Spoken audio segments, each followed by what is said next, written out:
Hello everyone. ठीक है, we are on lecture 5 everyone. So let us move to the discussion of homework. ठीक है, hello everybody. How are you? I think there was homework given to you. हो गया, सब हो गया. In text exercise 5 दिया था. ऐसे कितने बच्चे हैं जिनसे सारे हो गए? Okay, good. सारे कितने लोग से हो गए? Good, good, good. चलो, काफी लोगों ने सारे किए. ऐसे कितने बच्चे हैं जिनसे एक भी नहीं हुआ? ऐसे कितने बच्चे हैं जिनसे एक भी नहीं हुआ?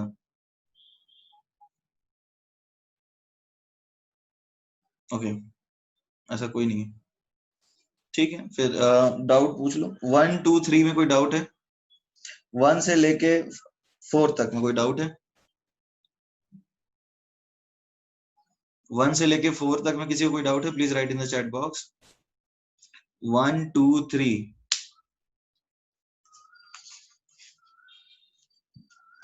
वाह, कुछ सारे क्वेश्चन में डाउट है फिर तो.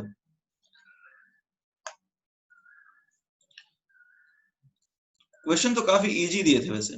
देखो, क्वेश्चन नंबर 1 जो है, क्वेश्चन 1 में किसको डाउट है? क्वेश्चन 1 में किसको डाउट है?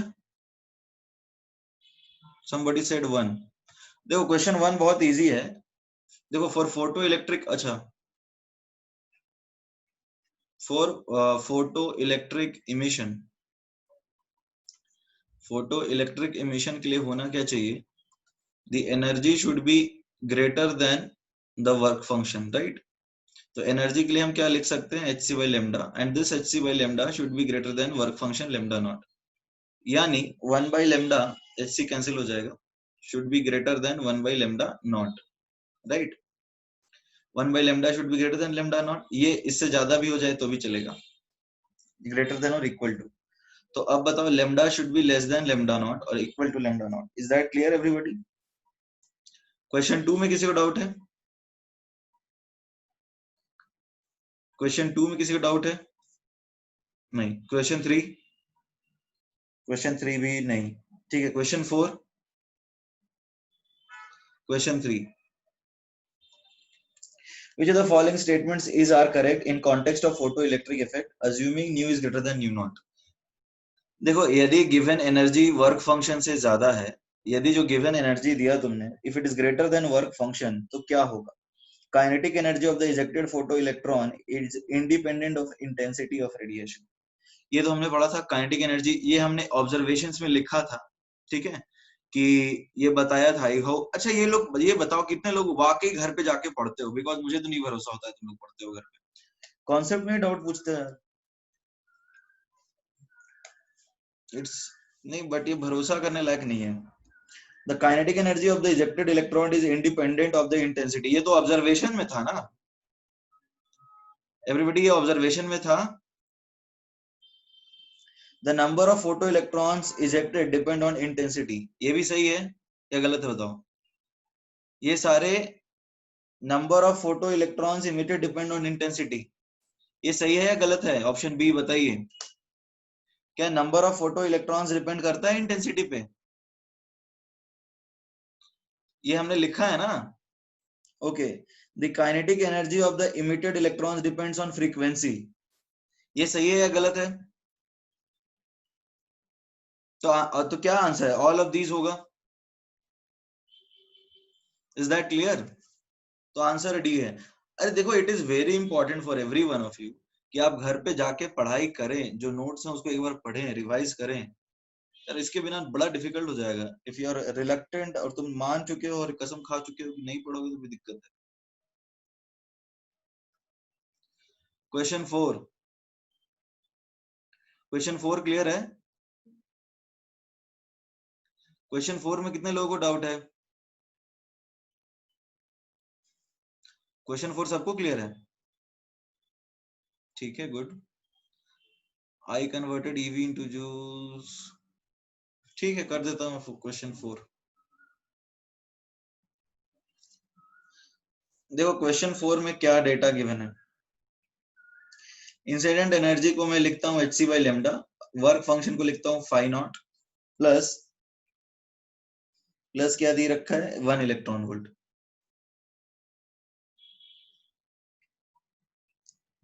फिर Hc by lambda 2 is phi naught plus क्या दे रखा है lambda 2 इधर है प्लस 4 इलेक्ट्रॉन वोल्ट। ठीक है, हाँ ठीक है आर्यन सही है। लेट अस से this is equation 1 and this is equation 2। अब देखो हमने क्या किया है, अब हम रेशियो ले लेता हूँ इक्वेशन 1/2। इक्वेशन 1/2 यदि हम करते हैं तो हमें क्या मिलेगा, हमें मिल जाएगा lambda 2 by lambda 1 is equal to phi naught plus 4 upon phi naught plus 1। ठीक है everyone, is it clear? lambda 2 upon lambda 1 is phi naught plus 4 upon phi naught plus 1। ठीक है, अब lambda 2 क्या है बताओ? lambda 2 है lambda by 3 और lambda 1 है lambda, तो यह है phi naught plus 4 upon phi naught plus 1। ठीक है, तो ये क्या आ जाएगा, ये आएगा 1/3 is phi naught plus 4 upon phi naught plus 1। Everybody clear?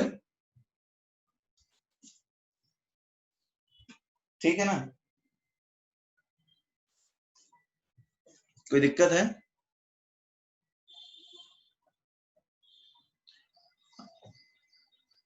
एक सेकंड लेमडा 1 में आपका 1 इलेक्ट्रॉन वोल्ट है और लेमडा 1 में 4 है, तो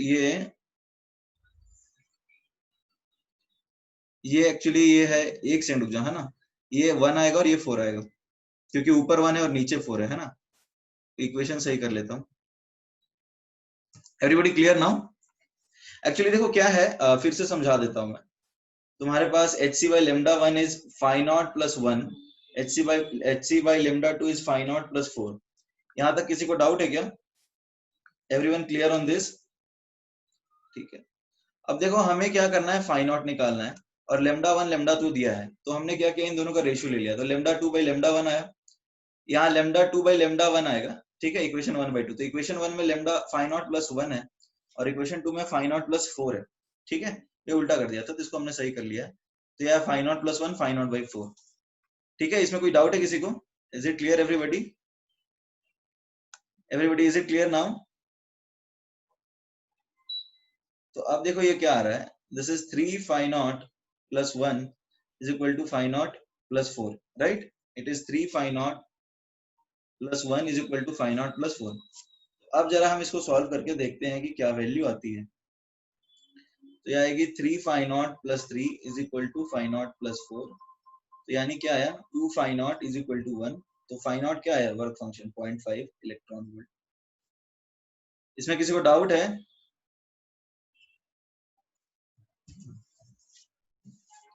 और नेक्स्ट बताओ, नेक्स्ट क्या है? 5 तो दिया नहीं था मैंने।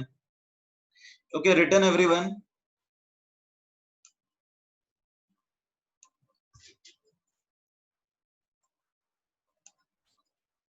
Question number 7।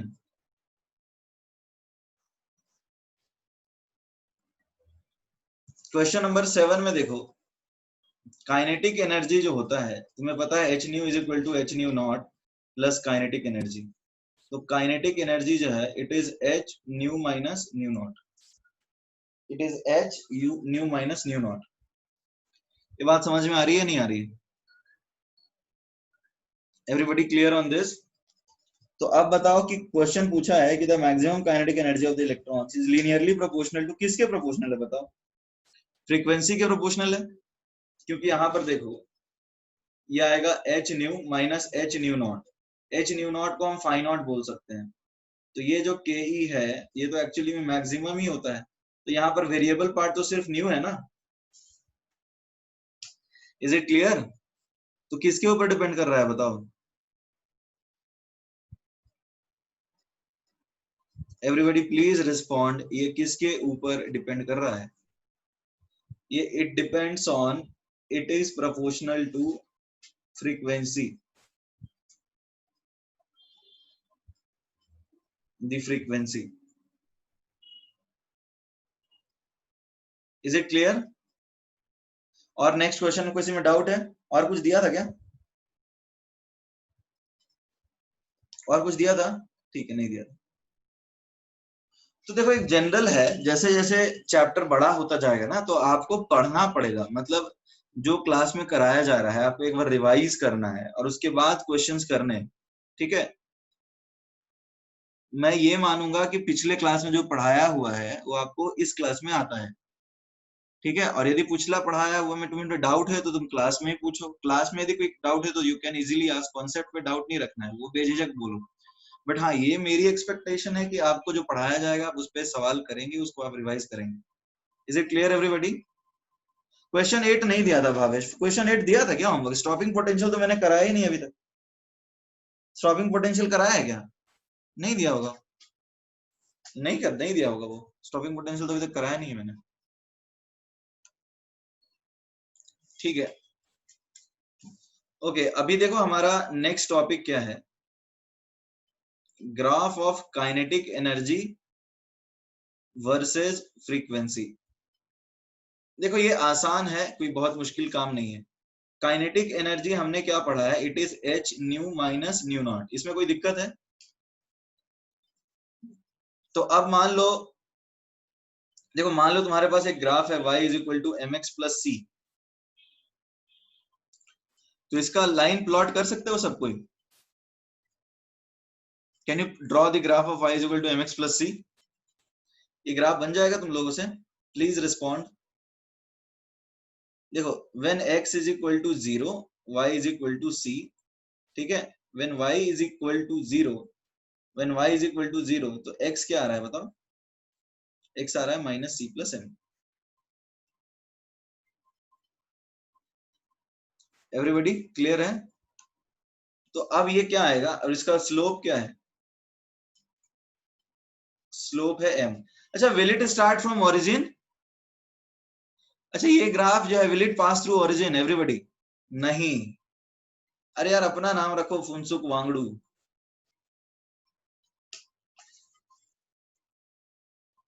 तो देखो क्या है, it will not pass through the origin actually.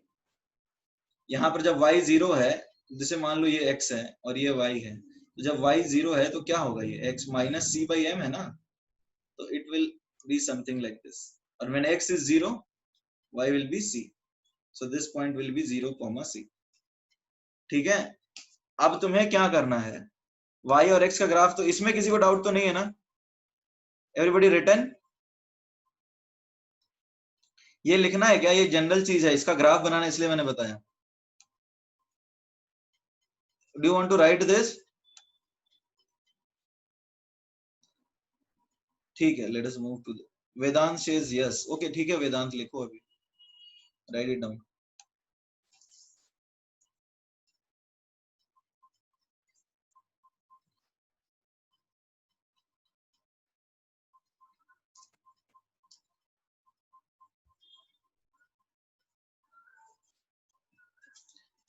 कौन सा पार्ट प्राजक्ता नहीं समझ में आया? प्राजक्ता कौन सा पार्ट समझ में नहीं आया?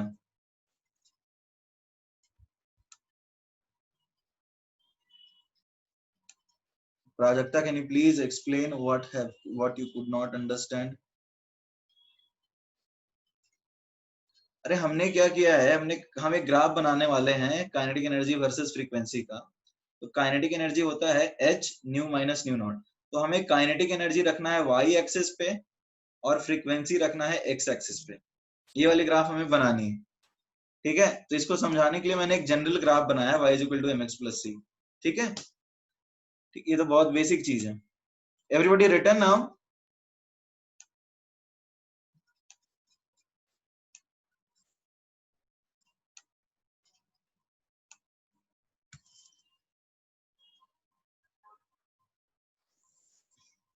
देखो अब क्या है, हमारे पास ये इक्वेशन है, kinetic energy is equal to H nu minus nu naught, ठीक है। तो अब हम इसको क्या कर सकते हैं, हम इसको ऐसे प्लॉट कर रहे हैं,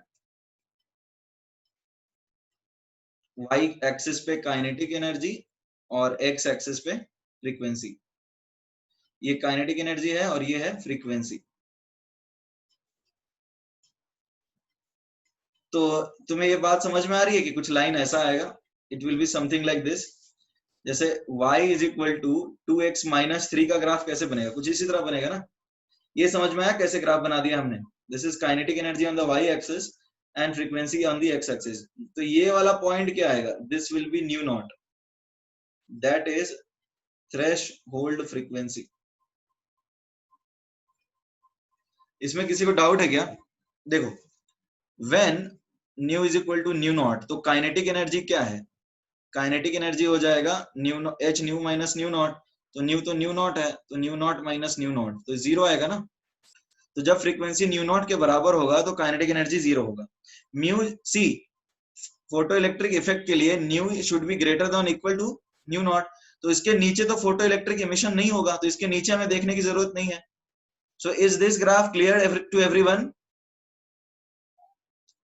प्लीज रिस्पॉन्ड। इसका स्लोप क्या होगा? स्लोप क्या आएगा? स्लोप आएगा h, प्लैंक्स कांस्टेंट। ये क्लियर है सबको? Sumati says y। अरे देखो, Sumati no, Pranjal says please once again. Okay Pranjal, देखो ये y एक्सिस पे काइनेटिक एनर्जी है और x एक्सिस पे फ्रीक्वेंसी है। तो तुम प्रांजल एंड सृष्टि, सुमति, अच्छा ये बताओ, तुम लोग इस तरह का कोई ग्राफ बना सकते हो क्या? y is equal to 2x minus 3। Can you draw this graph? एक बार ट्राई करो तो। तुम्हें एक ग्राफ ड्रॉ करना है y is equal to 2x minus 3, क्योंकि काइनेटिक एनर्जी वैसा ही है, it is h nu minus phi naught. हाँ Srishti, I am coming to your point only. हमें एक ग्राफ बनाना है y is equal to 2x minus 3 का, तो क्योंकि हमें वैसा ही है, यहाँ पे y एक्सिस पे काइनेटिक एनर्जी है, x एक्सिस पे न्यू है, और ये तुम्हारा कांस्टेंट है जैसे यहाँ था, देख लो कुछ ऐसा ही ग्राफ है ना ये। सृष्टि ये बात समझ में आ रही है? प्लीज रिस्पॉन्ड इन यस और नो। तो जब y is equal to 2x minus 3 का ग्राफ है, ये बिल्कुल इस तरह का ही ग्राफ है ना। तो मान लो when x is equal to 0 होता है, जब x 0 होगा तो y होगा माइनस 3, और जब y 0 होगा तो x क्या होगा? 3/2। तो हमें यदि ग्राफ बनाना है तो देखो, ये x है और ये y है। तो जब y माइनस 3 है, यानी कुछ नीचे आएगा वैल्यू, राइट? y माइनस 3 है तो कुछ नीचे आएगा वैल्यू, इधर मान लेते हैं माइनस 3। और जब x 0 है तो ये 3/2, तो कुछ ऐसा आया ना ये सबको समझ में आया? This is 0 comma minus 3 and this is 3/2 comma 0। Is it clear now? तो अब जरा समझने की कोशिश करो कि ये वाला जो ग्राफ है, kinetic energy is equal to h nu minus nu naught, ये कैसे बनाएंगे? ये y हो गया काइनेटिक एनर्जी, ठीक है, और तुम्हारे पास h है, वो स्लोप हो गया, और न्यू जब न्यू नॉट के बराबर होगा तो काइनेटिक एनर्जी 0 है। पता है मुझे, it is taught in maths, but there Shreyas wait, there are multiple student जो कह रहे हैं कुछ भी समझ में नहीं आया। तो I have to address everybody, please have patience. It is taught in maths, but ठीक है, क्या कर सकते हैं, बच्चों को समझ में नहीं आया तो उनको बताना पड़ेगा ना। एवरीबॉडी, प्रांजल तुम्हें अब समझ में आया?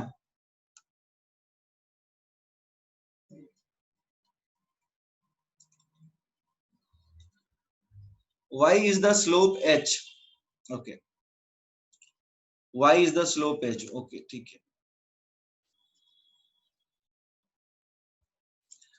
देखो यश, जैसे हमने कहा था कि काइनेटिक एनर्जी हमारे पास क्या है? h nu minus phi naught, और y इज इक्वल टू, जैसे हमारे पास इस तरह का ये ग्राफ है, तो ये हमने y रखा, ये हमने x रखा, और ये हमने c रखा।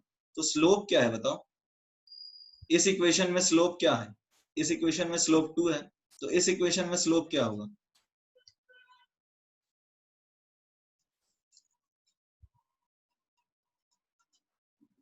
यश, अभी तुम्हें समझ में आया या अभी भी नहीं समझ में आया? चलो ठीक है, तो ये हो गया अपना एक ग्राफ। अच्छा, कैन यू, एक क्वेश्चन है, draw the graph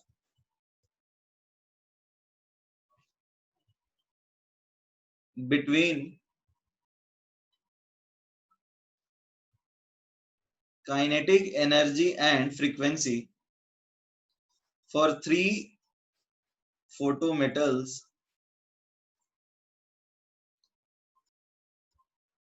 having work functions phi naught 1, phi naught 2, phi naught 3 such that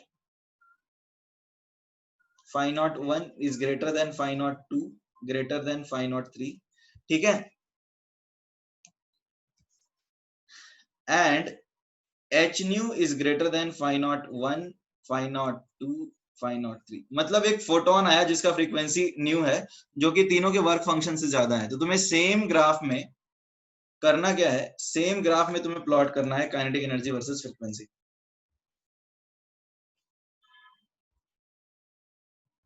same graph में तुम्हें प्लॉट करना है kinetic energy versus frequency. This is let's say frequency. तो देखो नेचर तो सब केस में सेम होगा, ठीक है, नेचर तो सारे केसेस में सेम होगा. ये क्या है न्यू नॉट 1, ये क्या है, देखो जिसका फ्रीक्वेंसी सबसे कम है, एक सेकंड है ना, समझने की कोशिश करो. जिसका वर्क फंक्शन सब, this is new not 1, this is new not 2 and this is new not 3. Kinetic energy क्या है, h nu minus nu naught. तो जिसका वर्क फंक्शन सबसे ज्यादा है उसके अंदर काइनेटिक एनर्जी सबसे लास्ट में दिखेगा ना, पैरेलल लाइंस आएंगे, गुड.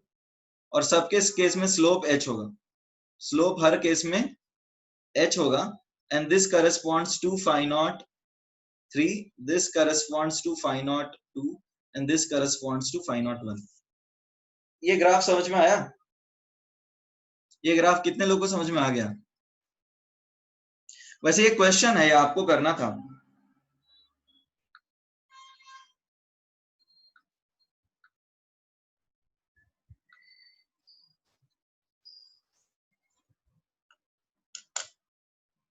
क्वेश्चन देखो पहले. See this is the question.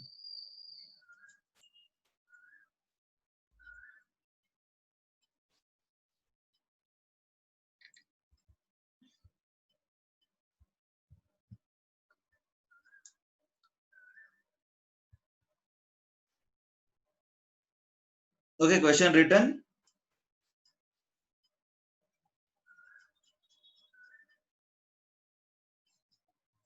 Okay ठीक है, क्वेश्चन लिख लिया.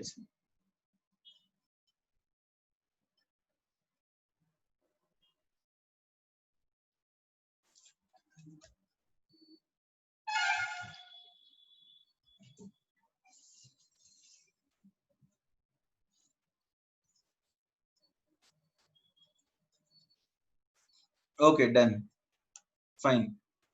तो इसमें किसी को डाउट है?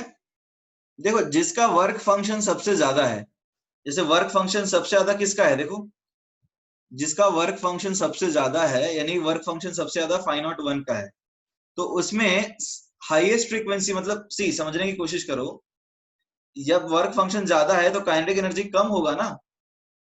तो ये phi naught 1 सबसे लास्ट में क्यों गया, ये समझ में आ रही है बात? ये समझ में आ रही है नहीं आ रही है? देखो मान लो जैसे तुम्हारे पास कुछ इस तरह का ग्राफ है, y is equal to 2x minus 3, y is equal to 2x minus 4, y is equal to 2x minus 5. उसी तरह यहाँ भी है ना, kinetic energy is equal to h nu minus phi naught.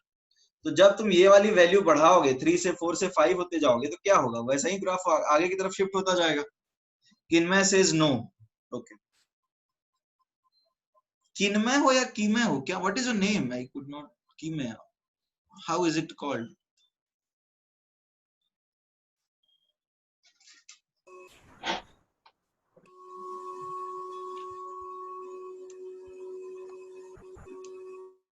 देखो एक्चुअली क्या है, जैसे तुम कीमय, क्या पता क्या नाम है, ओके कीमया, ओके फाइन फाइन. सी तो इस केस में क्या करना है आपको, देखो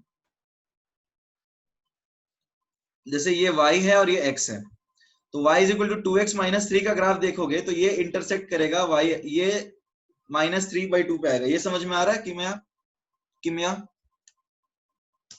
ये समझ में आया ये वाला ग्राफ?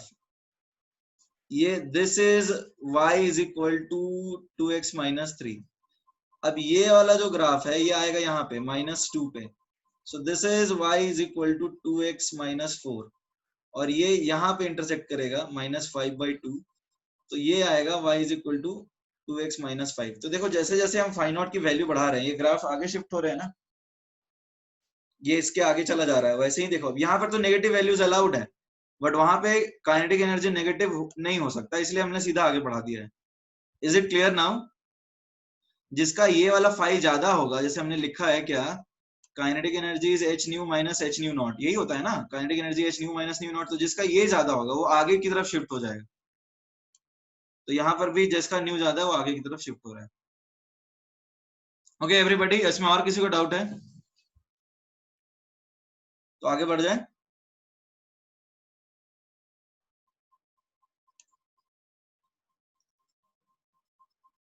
सी अभी हमें क्या पढ़ना है,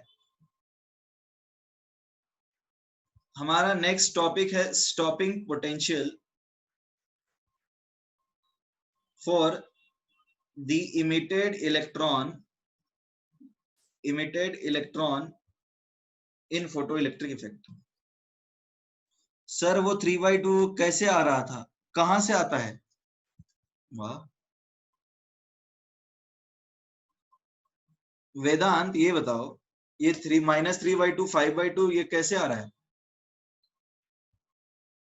अरे तुम लोग का यार जब इसका नहीं है, ये यहाँ पे देखो एक्स एक्सिस पे देखो क्या है, y को 0 कर दो, मतलब ये जो वैल्यूज हैं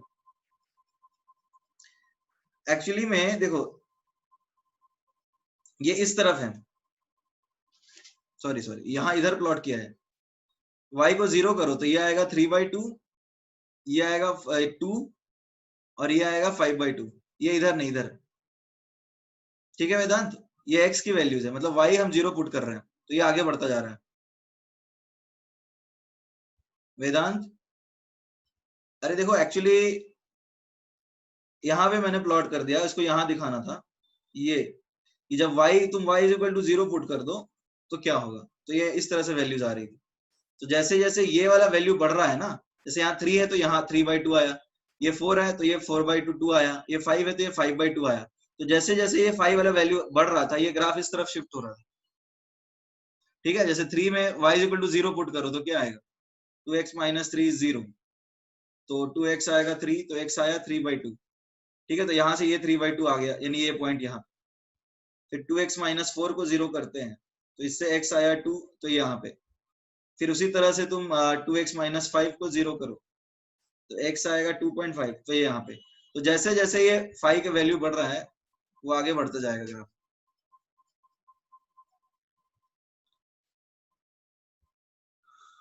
ओके और किसी को तो डाउट नहीं है ना? ठीक है, अभी अपना नेक्स्ट टॉपिक है stopping potential for the emitted electron in photo electric effect.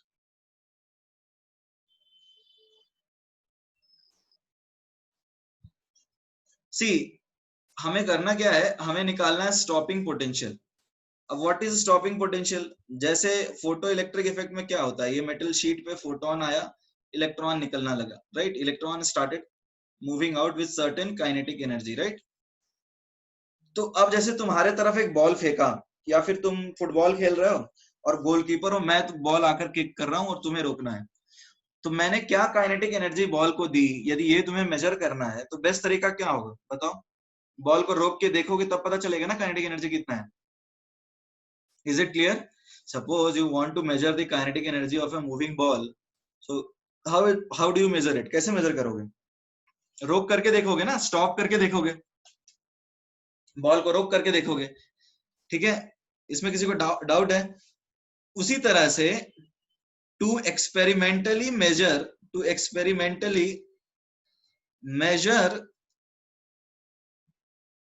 to experimentally measure the kinetic energy of electron,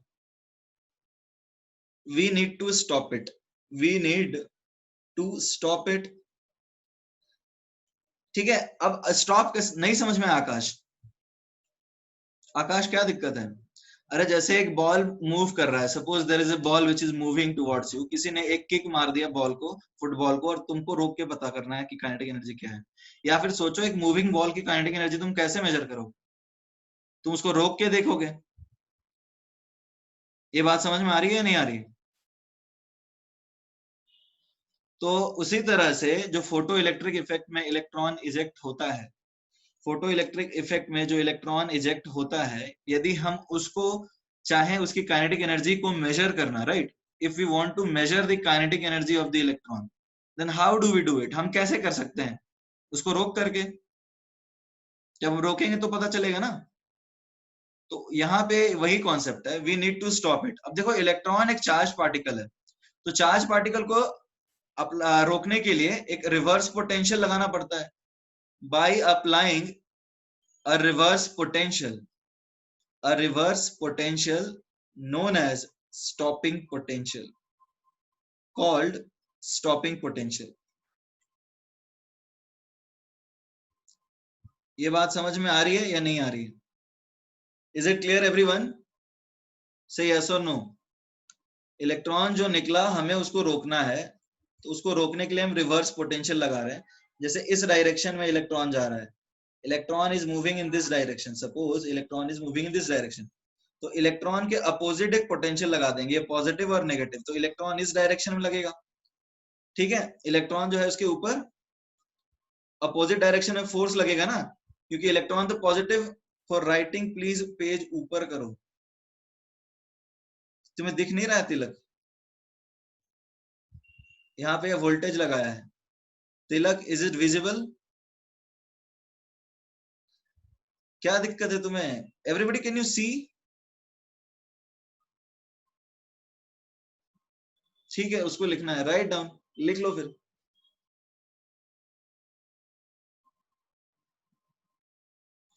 okay everybody, इसको लिख लीजिए आप लोग।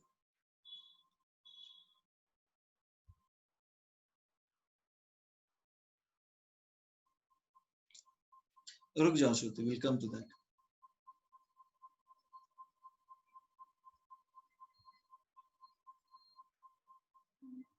तिलक डन?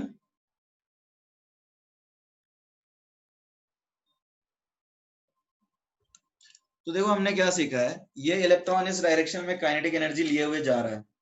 जैसे बॉल तुम्हारे तरफ इधर आ रहा है काइनेटिक एनर्जी के साथ, तो तुम रोकने के लिए उसको जो फोर्स लगाओगे, तो क्या होगा? वही होगा ना जो इसका काइनेटिक एनर्जी है।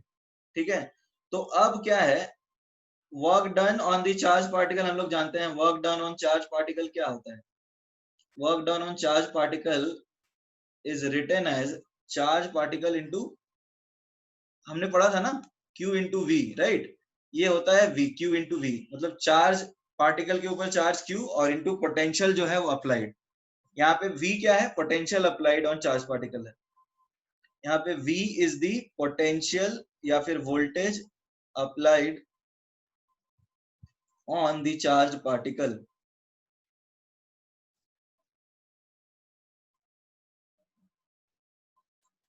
Everybody are you clear? तो अब देखो क्या है, व्हाट इज स्टॉपिंग पोटेंशियल? तो देखो काइनेटिक एनर्जी जो इलेक्ट्रॉन का है, काइनेटिक एनर्जी ऑफ इलेक्ट्रॉन, उसको हम लिख देते हैं Q इंटू वी एस। तो वी एस क्या है? वी एस को बोलते हैं स्टॉपिंग पोटेंशियल। स्टॉपिंग पोटेंशियल क्या है? It is the minimum potential, it is the minimum potential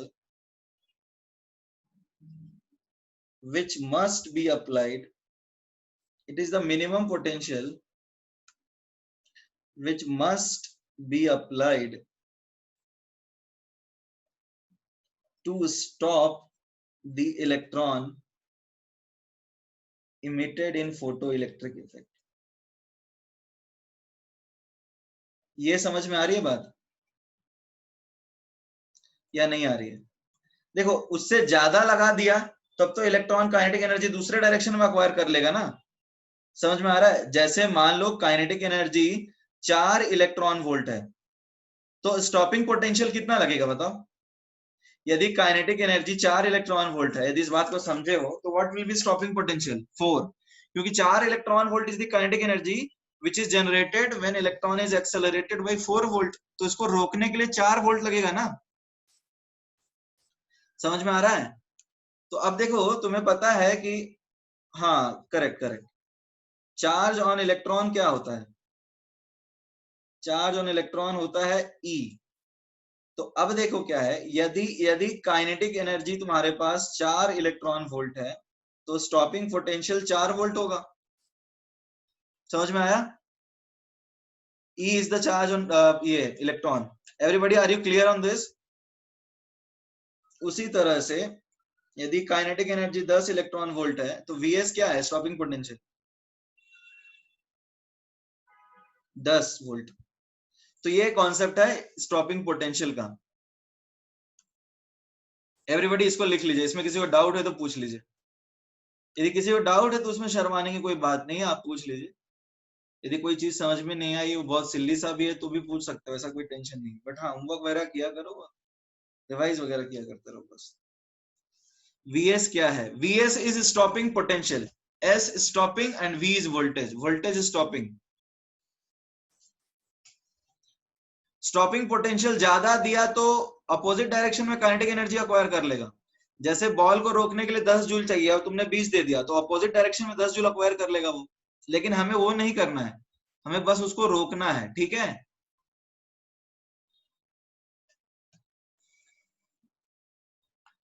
same नहीं है, जैसे काइनेटिक एनर्जी यदि चार्ज पार्टिकल इलेक्ट्रॉन है तो सेम हो जाता है, इलेक्ट्रॉन के लिए सेम हो जाता है, बट अलग चार्ज पार्टिकल होगा तो it will be different.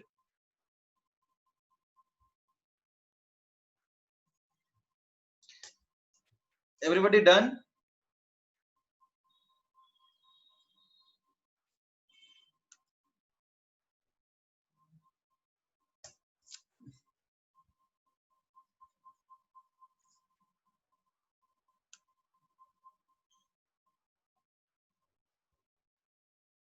We will see what is saturation current.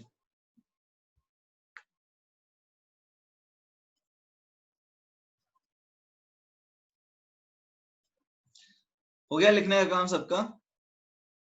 इससे ज्यादा नीचे मैंने कुछ लिखा ही नहीं है, दिस इज दी, इससे ज्यादा नीचे कुछ नहीं लिखा है।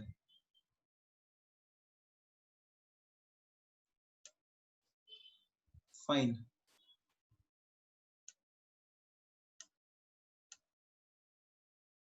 प्रैक्टिकली इसको करते कैसे हैं, देखते हैं कि इलेक्ट्रॉन, जैसे मान लो प्रैक्टिकली करोगे कैसे। जैसे मान लो यहां से फोटोन आ रहा है, ठीक है, और इलेक्ट्रॉन, या फिर इस तरह का प्लेट हमने एक बनाया था ना, यहाँ पे फोटोन आता था और इधर से हमने एक एमीटर लगा के सर्किट बना दिया था। तो जब इसमें रीडिंग 0 हो जाए अपोजिट डायरेक्शन लगाने पे, तो वही स्टॉपिंग पोटेंशियल है। समझ में आया? जो मिनिमम पोटेंशियल जिसमें करंट एग्जैक्टली 0 हो जाए, उससे ज्यादा तो तो रिवर्स डायरेक्शन में आ जाएगा। ये गैल्वेनोमीटर है। तो जिस गैल्वेनोमीटर, हाँ ठीक है। तो ये लिखने की जरूरत नहीं है, जिस पोटेंशियल पे इसमें करंट 0 आ जाए, मतलब फोटो इलेक्ट्रिक करंट बंद हो जाए, वही स्टॉपिंग पोटेंशियल है। उससे ज्यादा दोगे तो रिवर्स डायरेक्शन में करंट आ जाएगा, बट ये लिखने की जरूरत नहीं है। ठीक है एवरीबॉडी, इसको प्रैक्टिकली ऐसे करते हैं। अब आ जाते हैं बात किसके ऊपर। देखो काइनेटिक एनर्जी क्या है? H nu minus H nu not. अब हम काइनेटिक एनर्जी को ईवीएस के बराबर लिख सकते हैं, बिकॉज मैग्नीट्यूड में तो स्टॉपिंग पोटेंशियल इसके बराबर ही होगा ना।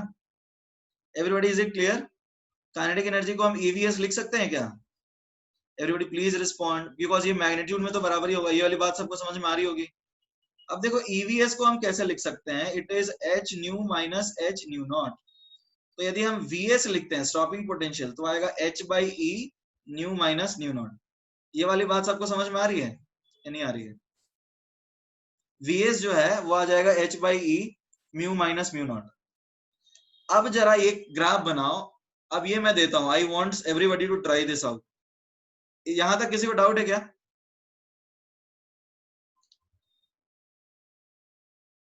ठीक है, तो क्वेश्चन है, draw the graph between VS यानी स्टॉपिंग पोटेंशियल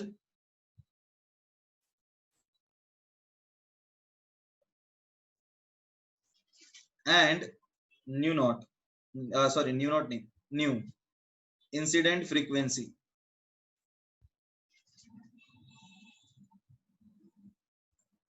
ठीक है, so you have to draw the graph between VS and new.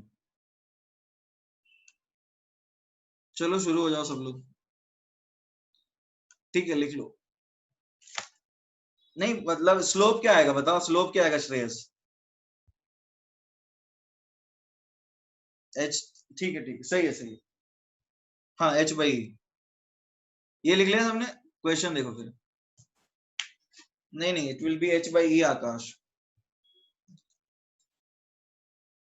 ठीक है आदित्य, सही है।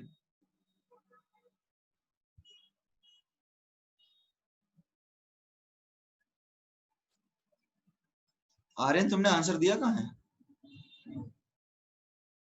Aryan you have not given answer.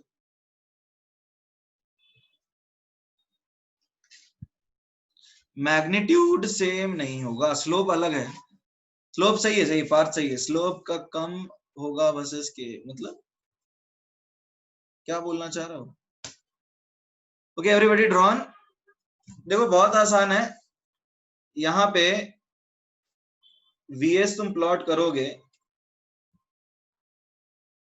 तो वीएस को हम देखो ऐसे प्लॉट करें तो फोटो इलेक्ट वीएस तो जरूरत तभी पड़ेगी ना जब यहाँ पे न्यू नॉट से ज्यादा होगा। तो न्यू से ग्रेटर देन और इक्वल टू न्यू नॉट पे तुम्हें स्टॉपिंग पोटेंशियल की जरूरत पड़ रही है। इसमें किसी को डाउट है? ठीक है, तो इसका स्लोप क्या आएगा? स्लोप आएगा एच बाई ई। इसमें किसी को डाउट है क्या?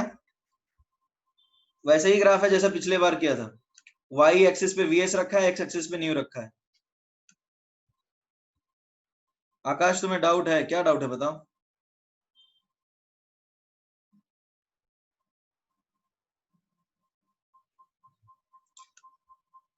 ओके इसको ड्रॉ कर लो फिर।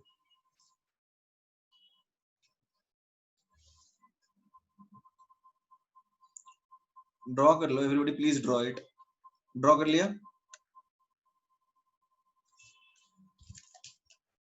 एक क्वेश्चन देता हूं, and second, a photon having lambda is equal to 310 nanometer is incident on a photometal having lambda naught is equal to 620 nanometer. Calculate the minimum potential. Calculate the minimum potential required to stop the electron. हाँ ठीक, stop the electron emitted in photoelectric effect. ठीक है, बाकी लोग को भी try करने दो। एक्चुअली पोटेंशियल तो वोल्ट में होगा ना, 2/E नहीं होगा। पोटेंशियल तो वोल्ट में होगा, 2 होगा आंसर। ठीक है,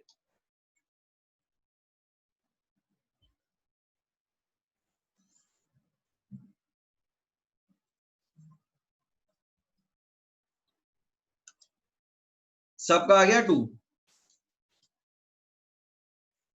ठीक है, तो देखो अब देखो एनर्जी की हम बात करें इन इलेक्ट्रॉन वोल्ट, तो आता है 1240 अपॉन लेमडा, तो ये आएगा 4। ठीक है, और फाइ नॉट की बात करें तो H C by lambda naught है वो भी, तो वो आएगा 1240 अपॉन 620, तो वो भी आ जाएगा तुम्हारा 2 इलेक्ट्रॉन वोल्ट। ठीक है, तो अब काइनेटिक एनर्जी क्या आया? हाँ 2 आएगा, 2 आएगा, 2/E नहीं होगा, इट विल बी 2। तो काइनेटिक एनर्जी क्या आएगा बताओ? 4 माइनस 2 यानी 2 electron volt. So this is EVS। तो VS क्या, 2 वोल्ट आया ना? Everybody clear?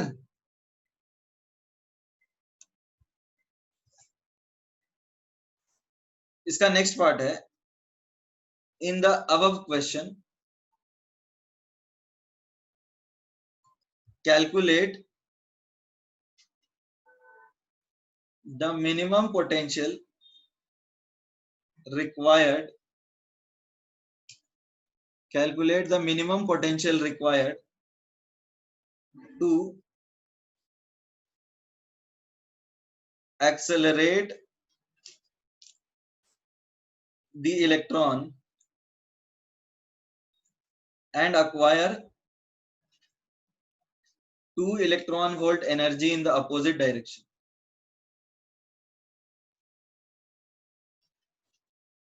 समझ में आया? रोकना नहीं है, दो अपोजिट डायरेक्शन में 2 इलेक्ट्रॉन वोल्ट से भेजना है. समझ में आया? क्या आएगा आंसर? 4 आएगा. Good good. ठीक है, सबको समझ में आया 4 कैसे आ रहा है?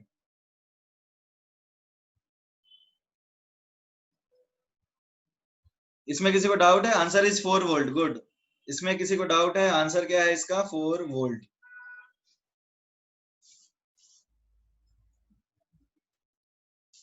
किसी को डाउट नहीं है ना? पक्का?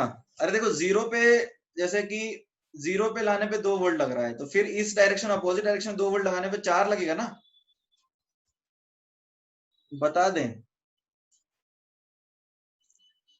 एक्चुअली तुम खुद समझने की कोशिश करो कि इलेक्ट्रॉन को रोकने के लिए, पिछले क्वेश्चन में लगाया था हमने क्या, कि मान लो इलेक्ट्रॉन इस डायरेक्शन में जा रहा है, जैसे इलेक्ट्रॉन इस डायरेक्शन में 2 इलेक्ट्रॉन वोल्ट एनर्जी के साथ जा रहा है, तो हमें इसको इस डायरेक्शन में 2 इलेक्ट्रॉन वोल्ट एनर्जी के साथ जाना भेजना है.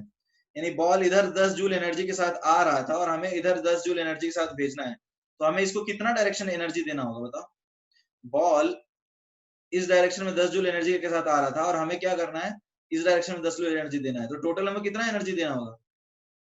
20. तो ये इधर 2 इलेक्ट्रॉन वोल्ट लेके आ रहा था, तो इधर हमको इधर 2 इलेक्ट्रॉन वोल्ट से भेजना है, तो टोटल कितना देना पड़ेगा? 2 इंटू 2 4 देना पड़ेगा. Is that clear? क्लियर हुआ? अरे जो बच्चा पूछा वो तो बता ही नहीं रहा क्लियर हुआ या नहीं हुआ. ठीक है, इसको लिख लिया सबने?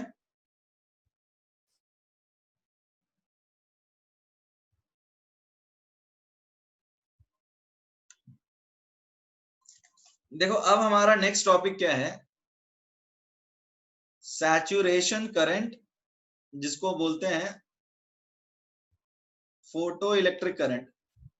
देखो, हम केमिस्ट्री में तो जो टर्म यूज करते हैं वो यही यूज करते हैं, फोटो इलेक्ट्रिक करंट. ठीक है. नहीं सोनाली, हर पार्ट में 2 वोल्ट ही आएगा. केमिस्ट्री जो हम टर्म यूज करते हैं that is photo electric current. Is that clear everybody? Everybody, is it clear? Photo electric current. अब देखो क्या है. सी, करंट क्या होता है बताओ? करंट होता है charge flowing per unit time. ये तो सबको पता है ना. करंट क्या होता है? Charge flowing per unit time. अब चार्ज को हम लिख सकते हैं NE, हमने ये पढ़ा था. चार्ज को हम लिख सकते हैं NE. N क्या है? Number of electrons. और E क्या है? Charge on electron, right? Divided by क्या कर सकते हैं हम? Time. Is it clear everybody? ये आपको समझ में आ रही है बात या नहीं आ रही बात? अब देखो क्या है यहां पे. एक और ऑब्जर्वेशन था. ऑब्जर्वेशन क्या था? Let us see this. Observation ये था कि 1 photon could take out only 1 electron. एक फोटोन जो है वो सिर्फ एक ही इलेक्ट्रॉन को निकालता है. ये बात समझ में आ रही है? एक फोटोन एक इलेक्ट्रॉन को निकालता है. ये एक ऑब्जर्वेशन था जो कि हर्ट्ज ने और भी किया था, जो कि हम यहाँ पर देख सकते हैं. कैसे मेजर किया? जैसे मान लो इंटेंसिटी तुम्हें पता है, इसका एनर्जी जैसे 2 जूल है, तो तुम नंबर ऑफ फोटॉन्स निकाल सकते हो. और इससे करंट 2 एम्पियर आया, तो तुम इससे भी तो नंबर ऑफ इलेक्ट्रॉन्स निकाल सकते हो. तो यदि यहाँ N1 था और यहाँ N2 था, तो N1 और N2 बराबर आए थे.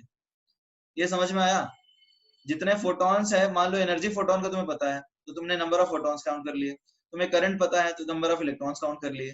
तो ऐसा देखा गया कि N1 और N2 क्या है? बराबर है. तो नंबर ऑफ फोटॉन्स जो हैं they were equal to number of electrons. जितने फोटॉन आ रहे थे उतने ही इलेक्ट्रॉन जा रहे थे. इसका मतलब क्या है? एक फोटॉन एक इलेक्ट्रॉन निकालता है. ये समझ में आया? Is that clear? इससे उसने ये कंक्लूड किया कि एक फोटोन ऑन एन एवरेज एक इलेक्ट्रॉन निकालता है। ठीक है, अब जरा देखो इंटेंसिटी क्या होता है। इसको इसमें किसी को डाउट है क्या? जितने फोटोन आए उतने ही इलेक्ट्रॉन निकले। If it is very energy तो भी एक ही निकालेगा। Even if it is very energetic तो भी एक ही निकालेगा। Is that clear? क्या दिक्कत है पार्थ, बताओ तुम्हें क्या दिक्कत है? पार्थ टेल मी क्या डाउट है? You can write in the chat box. तुम्हें क्या समझ में नहीं आया? ये no doubt, what does that mean?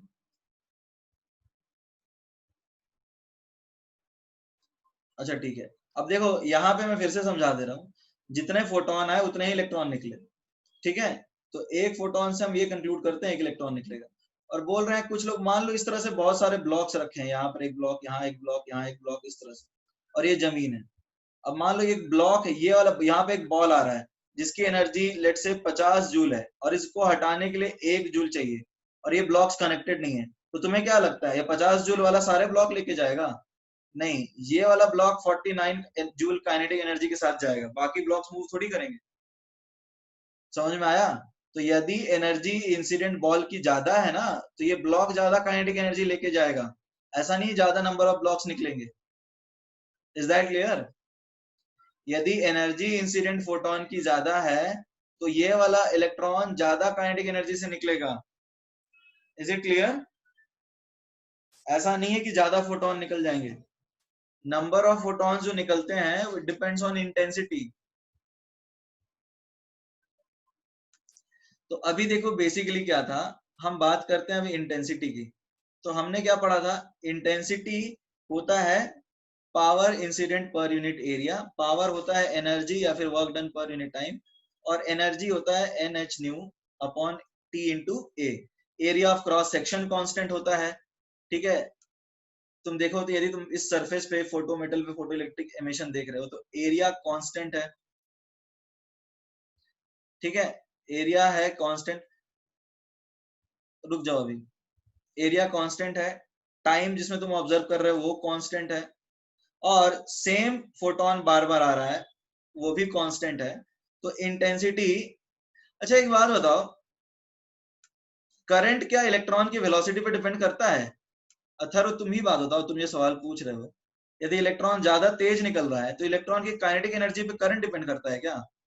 देखो, करंट किसके ऊपर डिपेंड करता है? नंबर ऑफ इलेक्ट्रॉन्स पे डिपेंड करता है, ना कि काइनेटिक एनर्जी पे। Is that clear Atharva? Current depend करता है नंबर ऑफ इलेक्ट्रॉन्स पे, ना कि काइनेटिक एनर्जी पे। ठीक है, तो इस केस में यदि तुम देखो तो इंटेंसिटी जो है, intensity is proportional to number of photons. ठीक है, intensity is proportional to number of photons, बाकी हम कांस्टेंट माने तो। Is that clear?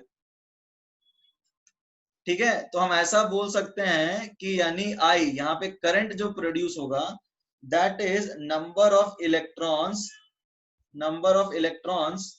Into charge on electron, जो कि होता है ई अपॉन टी। तो अब एक फोटोन एक इलेक्ट्रॉन देता है, राइट? तो जितने इलेक्ट्रॉन्स होंगे उतने ही फोटॉन्स होंगे ना, यानी number of photons per unit time into charge on electron. इसको अप्रोक्सीमेटली सम कांस्टेंट इनटू लिख सकते हैं क्या? इंटेंसिटी, इसको हम लिख सकते हैं इंटेंसिटी। तो देखो क्या है, जो करंट है it is directly proportional to intensity of photon. अब ये बात समझ में आई? ज्यादा फोटोन ज्यादा इलेक्ट्रॉन निकालेगा, उससे ज्यादा करंट आएगा। तो यदि करंट बढ़ाना है, फोटो इलेक्ट्रिक करंट बढ़ाना है, तो तुम्हें ज्यादा नंबर ऑफ फोटॉन्स चाहिए, और एक फोटोन जो कि एक इलेक्ट्रॉन निकालता है, तो जितने फोटॉन्स ज्यादा आएंगे उतना ही ज्यादा इलेक्ट्रॉन निकलेगा, और उससे ही उतना ज्यादा करंट जनरेट होगा। Everybody is it clear? तो इसको एक बार लिख लो, और डाउट है तो कुछ पूछ लो, राइट इट डाउन।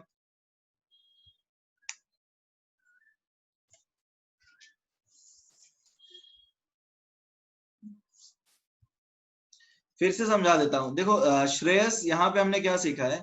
करंट होता है चार्ज पर यूनिट टाइम। करंट क्या होता है? चार्ज पर यूनिट टाइम। तो वो चार्ज को हम लिख सकते हैं number of electrons Q is equal to NE into charge by time. Is that clear Shreyas? Shreyas ये वाली बात समझ में आई? रुक जाओ, एक्चुअली एक बच्चे को समझा रहे हैं। अब श्रेयस नीचे देखते हैं हम, एक फोटोन एक इलेक्ट्रॉन लेके जा रहा था, मतलब क्या है इसका, जितने फोटॉन्स आए उतने ही इलेक्ट्रॉन्स निकले। इसका मतलब एक फोटोन एक ही इलेक्ट्रॉन लेके जा रहा था। Is it clear Shreyas? Are you clear with this concept now? Shreyas are you clear? चलो ठीक है, अच्छी बात है। अब देखो श्रेयस, हमने ये सीखा है कि intensity is power transmitted per unit area. तो मान लो हम फोटो मेटल का एरिया कांस्टेंट रख रहे हैं, हम सेम फ्रीक्वेंसी बार बार इंसिडेंट करवा रहे हैं, तो इंटेंसिटी जो है it is proportional to number of photons. Is that clear? Now जितने फोटॉन्स होते हैं, श्रेयस ये बात समझ में आ रही है? Shreyas is it clear now? ठीक है। अब जितने फोटॉन्स है उतने ही इलेक्ट्रॉन्स हैं, तो उसके ऊपर, रुक जाओ Pranav, I will come to you. जितना ज्यादा इलेक्ट्रॉन होगा उतना ज्यादा फोटोन होगा, तो नंबर ऑफ एक फोटोन एक इलेक्ट्रॉन, तो जितने इलेक्ट्रॉन उतने ही फोटोन, राइट? तो अब number of photons per unit time is proportional to intensity. तो हम इन्हें, इसमें हमने लिख दिया some constant into intensity into charge on electron, यानी photo electric current is proportional to intensity of photon. Is it clear now Shreyas? Shreyas ये बात समझ में आई? सुमति और ऊपर भेजूं, और ऊपर करूं?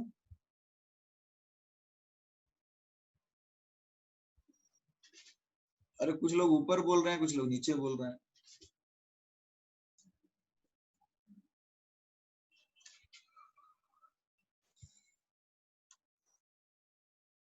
Okay, everybody done?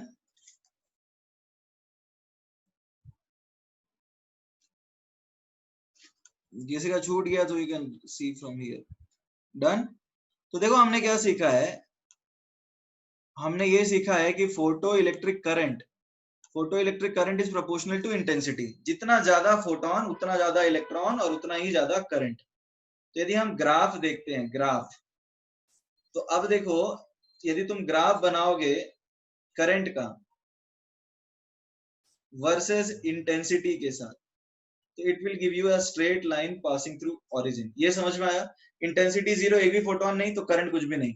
इंटेंसिटी जैसे जैसे बढ़ाओगे करंट बढ़ता जाएगा। अब देखो यदि तुम करंट का ग्राफ बनाते हो किसके साथ, kinetic energy of incident photon के साथ, या फिर तुम ऐसा सोचो एनर्जी ऑफ फोटोन, यदि तुम फोटोन की एनर्जी के साथ ग्राफ बनाते हो करंट का, तो ये कांस्टेंट है, एनर्जी बढ़ाने से करंट नहीं बढ़ता है। ये समझ में आया? ज्यादा इलेक्ट्रॉन निकलेंगे तभी ज्यादा करंट होगा। एनर्जी यदि बढ़ाओगे तो काइनेटिक एनर्जी बढ़ता है बट करंट नहीं बढ़ता। Everybody are you clear on this?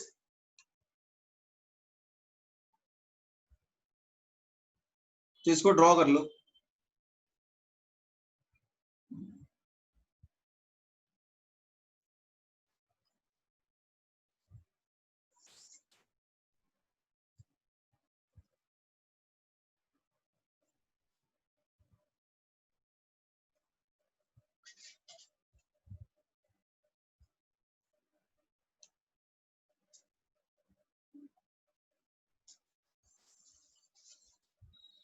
Okay fine. तो देखो this was photo electric effect.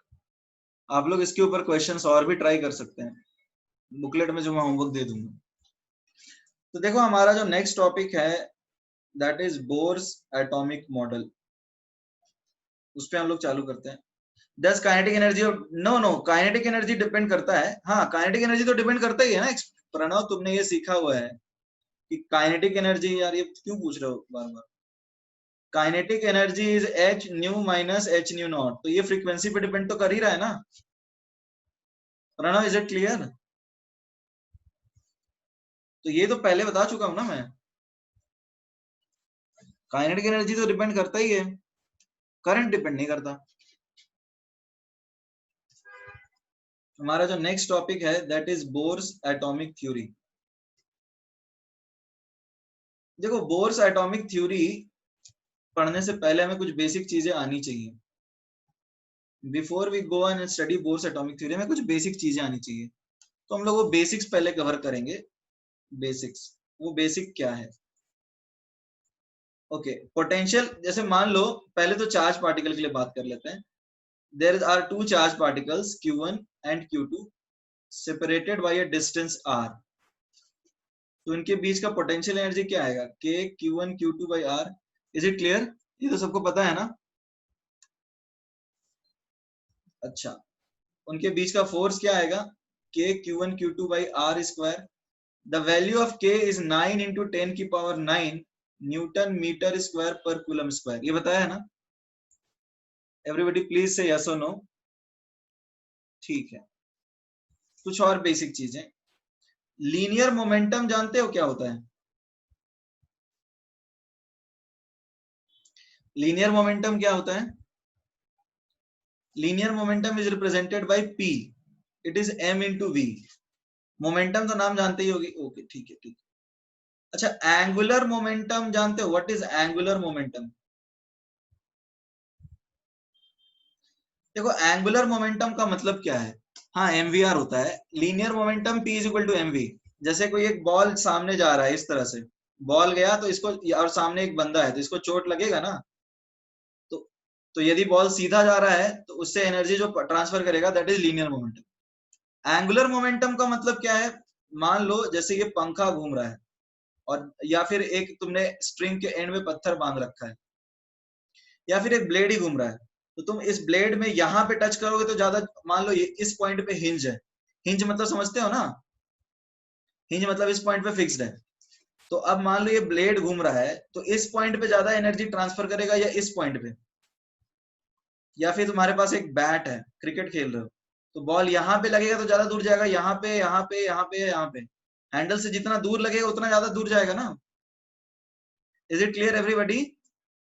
तो अब होता क्या है, नहीं वो तो बैट के मैन्युफैक्चरिंग के ऊपर डिपेंड करता है। यहाँ पर वो ज्यादा स्ट्रोक बना देते हैं। मान लो बैट यूनिफॉर्म क्रॉस सेक्शन का है, तो सबसे नीचे लगेगा तो सबसे ज्यादा दूर जाएगा।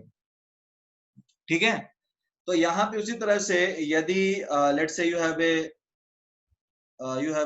क्या बोले, ब्लेड है मान लो, तो सबसे ज्यादा दूर वाला, डोर का एग्जांपल भी ले सकते हो, हाँ ले सकते हो। जितना ज्यादा फिक्स हिंज से दूर है उतना ज्यादा मोमेंटम ट्रांसफर होगा।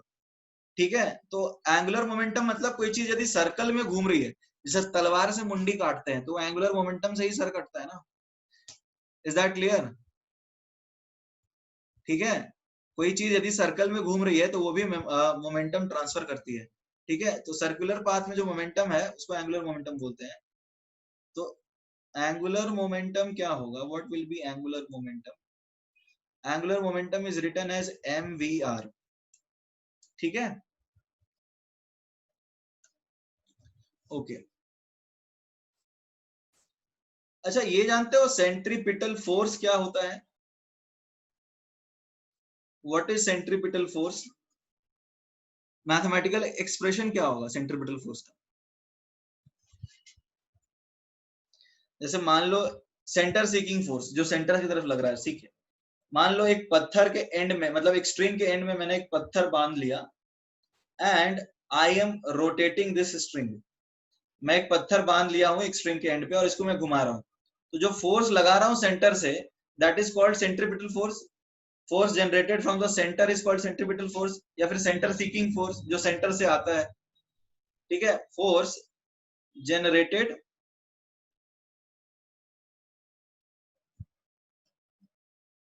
From the centre is called centripetal force. ठीक है, जो सेंटर से फोर्स लगता है उसको सेंट्रीपिटल फोर्स बोलते हैं। तो अब देखो, ये जो फोर्स लगा रहा हूं मैं, एफ सेंट्रीपिटल, ये किन चीजों के ऊपर डिपेंड करता है? मान लो मैंने पत्थर भारी रखा है, तो क्या घुमाने में ज्यादा एनर्जी लगेगा? यदि मैंने पत्थर भारी रखा है तो ज्यादा एनर्जी लगेगा। तो ये मास के प्रोपोर्शनल है। यदि मुझे तेज घुमाना है तो ज्यादा फोर्स लगेगा। तो ये वेलोसिटी पे भी डिपेंड करता है और रेडियस पे भी डिपेंड करता है। रेडियस छोटा बड़ा करो तो आसानी या डिफिकल्टी होगा। तो ये कुछ बेसिक चीजें हैं जो हमें पता होनी चाहिए। एग्जाम्पल ही तो बता रहा हूँ, जैसे रस्सी तुम पकड़ के, एक रस्सी लो, एंड पे पत्थर बांध लो, तो मास बढ़ाओ, वेलोसिटी बढ़ाओ, रेडियस चेंज करो, लेंथ ऑफ स्ट्रिंग पे भी तो डिपेंड करता है।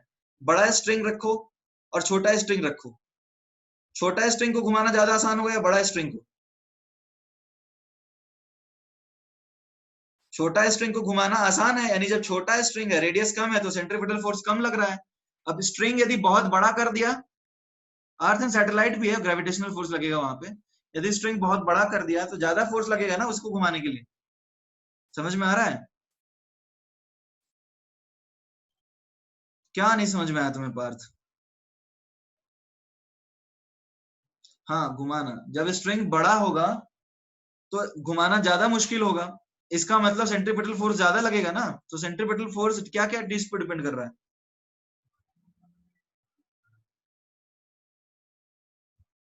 मास पे, वेलोसिटी पे और रेडियस पे। इसका एक्सप्रेशन ज्यादा इंपॉर्टेंट नहीं है, मतलब ये आपको बस फॉर्मूला पढ़ना है। अभी ये फॉर्मूला याद कर लो, फिजिक्स में इसके बारे में डिटेल में पढ़ोगे।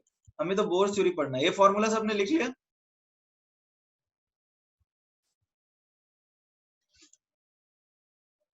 Everybody please right it down. ये कुछ बेसिक फोर्सेज हैं जो हमें याद रखना है बोर्ड थ्योरी को पढ़ने से पहले।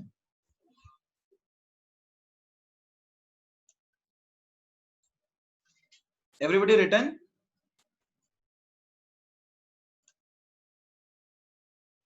ठीक है।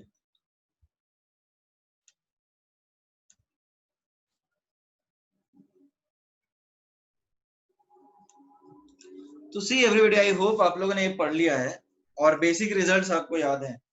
Like I hope you know what is centripetal force, what is angular momentum, ठीक है, व्हाट इज लीनियर मोमेंटम, ये सारी बातें हम कर चुके हैं। अब हम थोड़ा सा आगे बात करते हैं concept of positive, concept of positive and negative.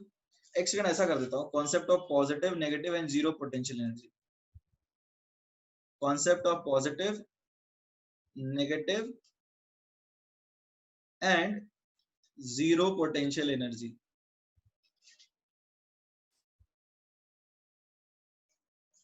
इसका क्या मतलब है एवरीबॉडी?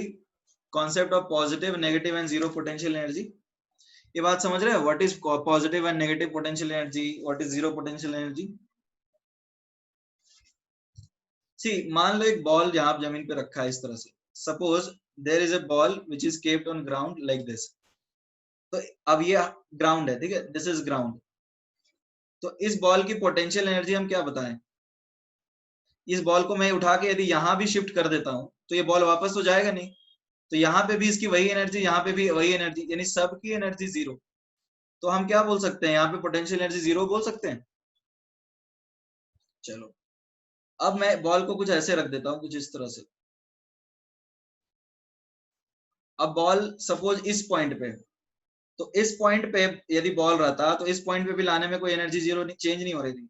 यहाँ पे भी इसका मतलब पोटेंशियल एनर्जी जीरो, और यहाँ पे भी पोटेंशियल एनर्जी क्या है? जीरो। बट यदि बॉल यहाँ आ गया, यदि बॉल कहीं यहाँ पे आ गया, तो अब इसको वापस भेजो तो ये वापस नीचे आने लगे, राइट? तो यदि इस पॉइंट पे पोटेंशियल एनर्जी ग्राउंड पे जीरो है तो ये पॉइंट क्या होगा? यदि यहाँ पे पोटेंशियल एनर्जी जीरो है तो इस पॉइंट पे पोटेंशियल एनर्जी क्या होगा? नेगेटिव। ठीक है, नेगेटिव होगा। इसका मतलब क्या है? यहां से बॉल को ऊपर भेजोगे तो ये वापस आना चाह रहा है। यहाँ पे बॉल को हम ऊपर भेज रहे हैं तो ये बॉल वापस आ रहा है। इसका मतलब क्या है? यदि इसकी एनर्जी जीरो है, जैसे यहां से इसको भेजो तो फर्क नहीं पड़ता, बट यहां से ऊपर भेजो तो ये वापस आना चाह रहा है। कोई भी ऑब्जेक्ट अपने मिनिमम पोटेंशियल एनर्जी पे रहना चाहता है। Is it clear everybody? कोई भी ऑब्जेक्ट अपने मिनिमम पोटेंशियल एनर्जी पे रहना चाहता है। तो अब यहाँ पे पोटेंशियल एनर्जी जीरो है और यहाँ पे पोटेंशियल एनर्जी क्या है?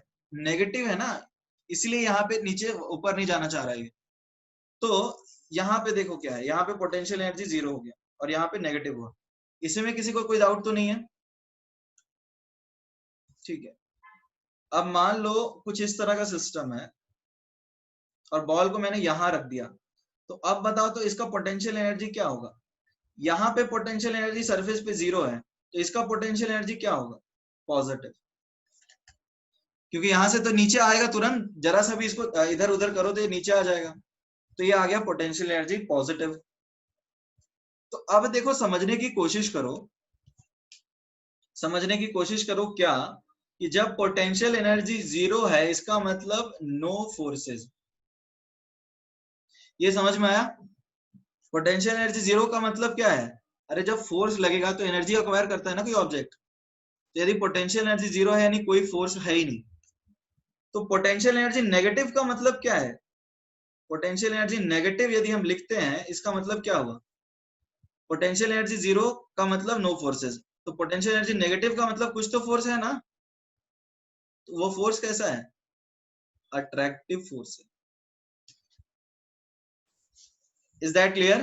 पोटेंशियल एनर्जी नेगेटिव का मतलब कैसा फोर्स बताओ? पोटेंशियल एनर्जी नेगेटिव का मतलब, पोटेंशियल एनर्जी नेगेटिव का मतलब अट्रैक्टिव फोर्स। अच्छा एक बात बताओ, हम लोगों की एनर्जी अर्थ के सरफेस पे जीरो है, अर्थ के रेफरेंस में नेगेटिव है पॉजिटिव है? अर्थ के रेफरेंस में क्या है? जीरो है। ओके ओके, अब मान लो पोटेंशियल एनर्जी पॉजिटिव हो गया तो रिपल्सिव फोर्स। तो फोर्सेस क्या करते हैं? एनर्जी अक्वायर करवाते हैं, राइट? ठीक है, ये लिख लो एक बार, everybody right it down.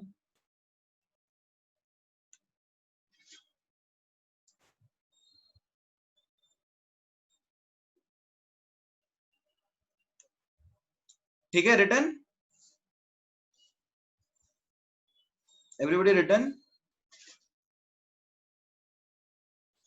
Everybody please respond. ठीक है, अब देखो हम लोग तो इलेक्ट्रोस्टैटिक्स में बात करेंगे ना, फॉर चार्जेस, हम चार्जेस की बात करते हैं, ठीक है? तो हम लोग अब आ जाते हैं इलेक्ट्रोस्टैटिक्स में, मतलब चार्जेस की बात कर रहे हैं। अब मान लो there are two charges Q1 and Q2, Q1 and Q2 and they are separated by a distance r। मान लो r जो है इनफाइनाइट है, लेट अस कम टू चार्जेस, राइट? हम लोग तो एक्चुअली बोर्स थ्योरी में चार्जेस के लिए ही पढ़ेंगे। How is direction given? ये ग्रेविटेशन के बेसिस पे डायरेक्शन दिया है कि ऊपर भेजोगे तो नीचे आएगा। ठीक है श्रेयस, इज इट क्लियर? यहाँ पे हम लोग जैसे, मैं तुम्हें एक जनरल चीज समझा रहा था कि यदि नेगेटिव फोर्स है इसका मतलब अट्रैक्टिव, मतलब नेगेटिव एनर्जी का मतलब अट्रैक्टिव फोर्स है। मान लो इनके बीच में डिस्टेंस इनफाइनाइट है, तो इनकी पोटेंशियल एनर्जी क्या है बताओ? जीरो। इसका मतलब no interaction, no interaction between Q1 and Q2। यदि उनका डिस्टेंस इनफाइनाइट है तो उनके बीच में कोई इंटरैक्शन नहीं होगा ना। Is that clear? तो अब देखो क्या है, केस वन, केस वन में हम क्या लेते हैं? Q1 को बताते हैं पॉजिटिव और Q2 को बताते हैं नेगेटिव। तो अब मान लो if Q2 is brought at a distance, if Q2 is brought at a distance, let's say R naught, if Q2 is brought at a distance R naught, अब R naught is not infinity, R naught is a finite value, जैसे 10 metre 15 metre, तो यहाँ पे potential energy क्या आएगा? K Q1 Q2 by R। तो एक negative, एक पॉजिटिव एक नेगेटिव, तो नेगेटिव हुआ ना।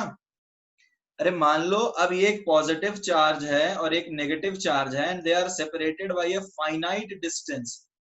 ये कोई फाइनाइट डिस्टेंस है, जैसे 10 मीटर 15 मीटर इस तरह से, 1 मीटर, कुछ भी लो। तो अब इनके बीच में फोर्स है ना, ठीक है? अब यदि इनफाइनाइट डिस्टेंस पे थे ये तो फोर्सेस जीरो थे, तो अब फाइनाइट डिस्टेंस पे हैं तो अब फोर्सेस नेगेटिव होंगे, यानी पहले से कम हो गए ना।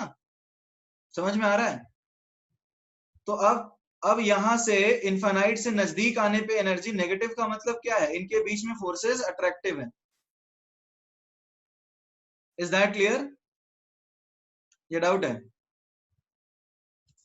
ठीक है, अब मान लो केस टू, केस टू का मतलब क्या है? Q1 नेगेटिव Q2 नेगेटिव, या फिर Q1 पॉजिटिव Q2 पॉजिटिव। अब दोनों पॉजिटिव या दोनों नेगेटिव, तो अब Pe क्या आएगा? यदि फाइनाइट डिस्टेंस पे लाए तो अब तो ये पॉजिटिव ही आएगा ना, यानी इनफाइनाइट डिस्टेंस पे कुछ नहीं कर रहे थे तो नजदीक आएंगे तो रिपल्शन करेंगे। तो अब क्या है? Repulsive forces.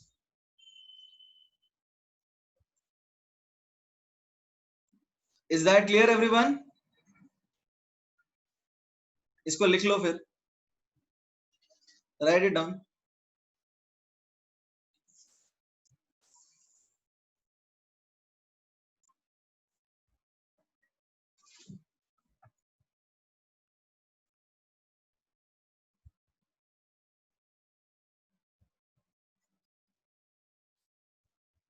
केस वन नहीं समझे तेजस, एक्चुअली मान लो पहला एक चार्ज पॉजिटिव है, इनफाइनाइट डिस्टेंस पे थे, इनफाइनाइट डिस्टेंस पे थे। मान लो दो दोस्त हैं, रमेश और सुरेश, दोनों एक दूसरे को नहीं जानते हैं, या सॉरी दोनों बहुत अच्छे दोस्त हैं, एक इंडिया में और एक अमेरिका में है, दोनों एक दूसरे से बात नहीं कर रहे हैं, अभी कोई इंटरेक्शन नहीं, बिकॉज डिस्टेंस मान लो बहुत ज्यादा है।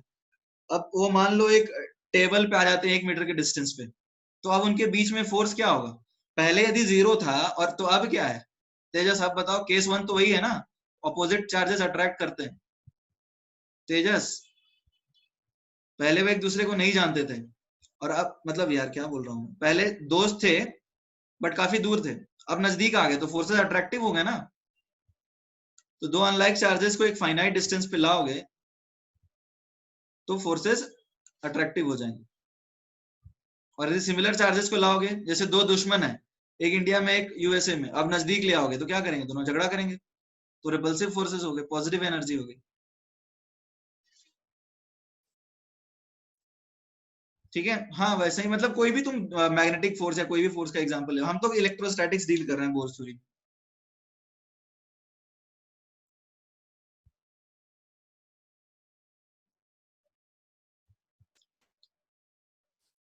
Everybody return.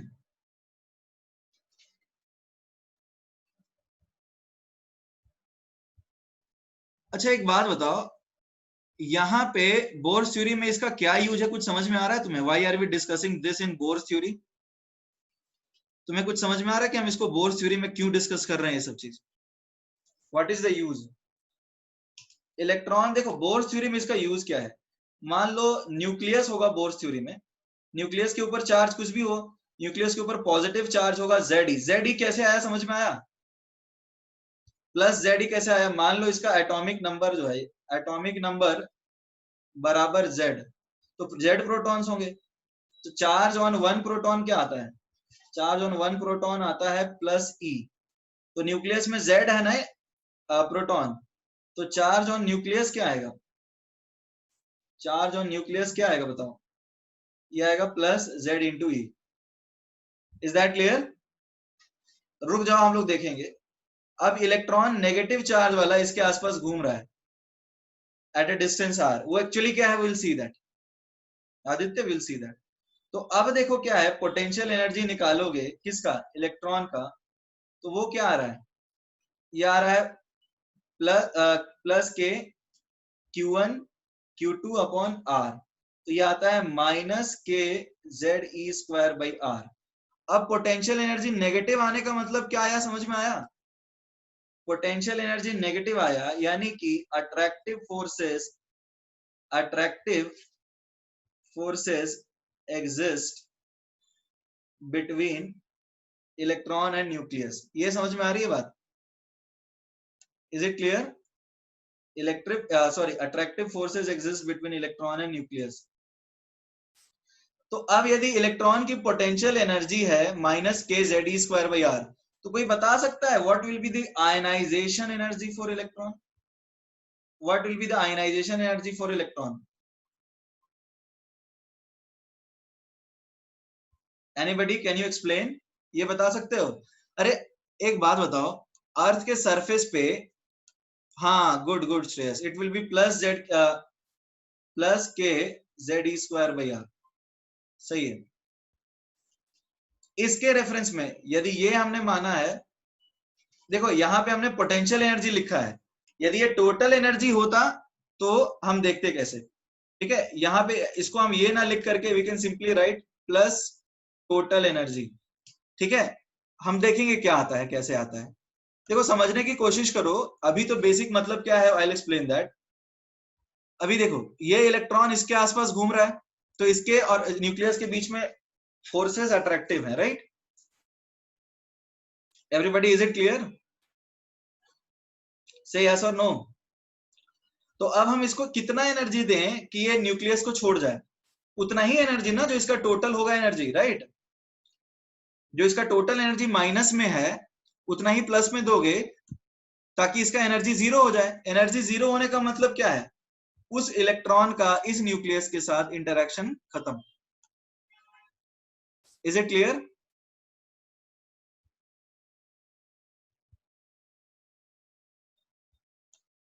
तो राइट इट डाउन, इसको लिख लो एक बार।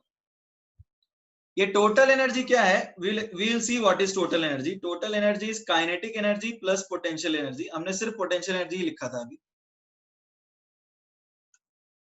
Everybody please right it down.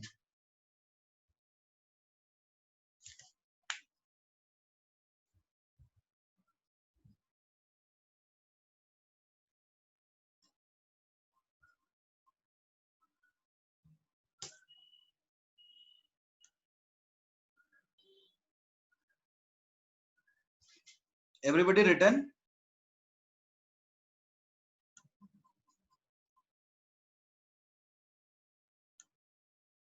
ठीक है, फिर लिखो।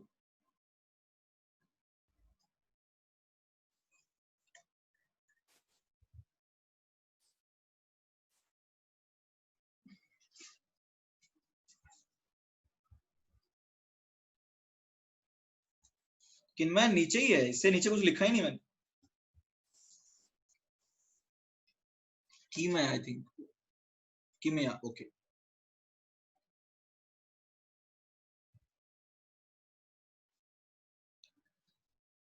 Okay, so I hope you have understood कि यहाँ पर इलेक्ट्रोस्टैटिक्स में पोटेंशियल एनर्जी का क्या सिग्निफिकेंस है।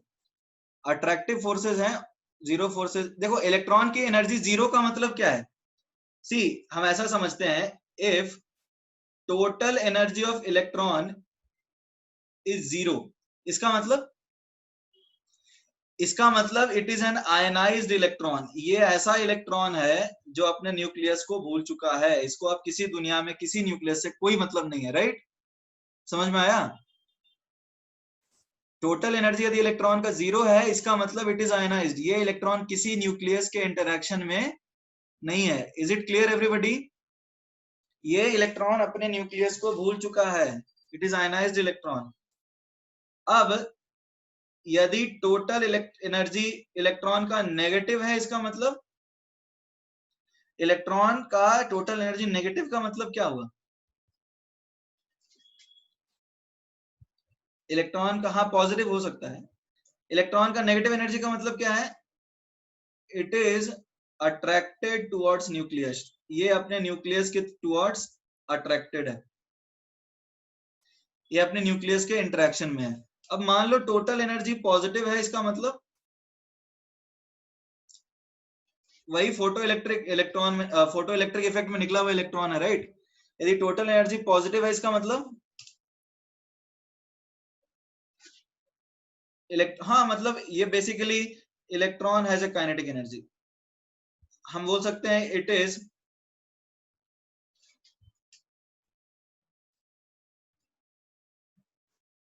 Under a repulsive force, it is under a repulsive force or it has certain kinetic energy.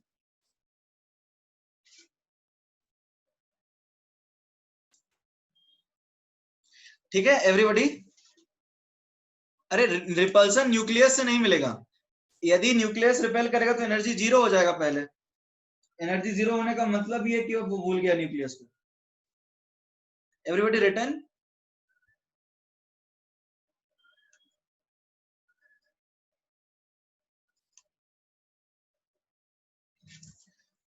Okay, देखो अभी क्या है, बोर प्रपोज्ड, नहीं लिखा रहे तो लिखो फिर।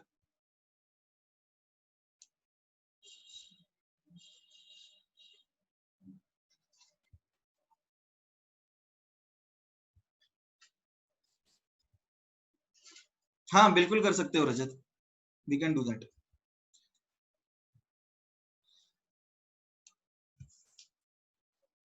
Bore proposed a model for a single electron system. Bohr proposed a model for a single electron system. Do you guys understand why bore ने सिंगल इलेक्ट्रॉन के लिए बात की थी? देखो मान लो सिंगल इलेक्ट्रॉन में क्या होगा, एक न्यूक्लियस होगा और एक इलेक्ट्रॉन होगा। ये एक सिंगल इलेक्ट्रॉन के केस में बोल रहे हैं, सिंगल इलेक्ट्रॉन सिस्टम। बोर ने सिंगल इलेक्ट्रॉन सिस्टम के लिए बोला था, यानी एक ही इलेक्ट्रॉन और एक न्यूक्लियस। तो यहाँ पे फोर्स क्या है, इनके बीच में फोर्स अट्रैक्शन है। तो फोर्स अट्रैक्टिव क्या लिख सकते हैं, के Q1 Q2 upon are square. अब जरा पोटेंशियल एनर्जी भी लिख सकते हैं। अब मान लो एक से ज्यादा इलेक्ट्रॉन रहते तो क्या होता, जैसे मान लो मल्टीपल इलेक्ट्रॉन सिस्टम है, मल्टीपल इलेक्ट्रॉन सिस्टम।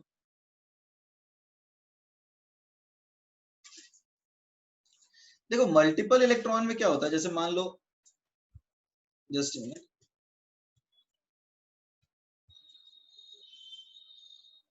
ये इलेक्ट्रॉन यहाँ है, ये इलेक्ट्रॉन यहाँ है, ये इलेक्ट्रॉन यहाँ है, तो इनके बीच में रिपल्शन, इनके बीच में रिपल्शन, इनके बीच में भी रिपल्शन, और ये अट्रैक्शन। तो बहुत सारे फोर्सेस हो जाते हैं ना, तो उसके बाद क्या होगा, मल्टीपल फोर्सेस आ जाएंगे, मल्टीपल फोर्सेस आ जाएंगे। तो तो बोर के लिए क्या था, मल्टीपल फोर्सेस को इंक्लूड करना डिफिकल्ट था, ठीक है। तो इट ऐसा लिख सकते हैं, since it was difficult to include multiple forces,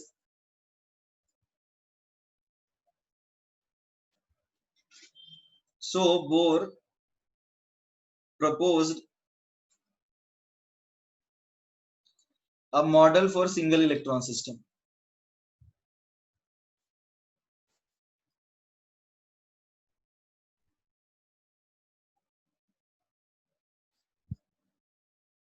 Everyone clear?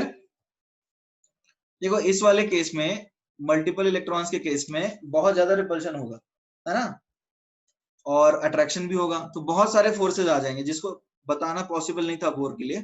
इसलिए बोर ने क्या किया, एक सिंगल इलेक्ट्रॉन सिस्टम के लिए अपना मॉडल बताया। सिंगल इलेक्ट्रॉन सिस्टम के लिए समझ में आ रही है बात कि क्यों सिंगल इलेक्ट्रॉन के लिए कर रहा है? Everybody is it clear? ठीक है, अब इसको लिख लो।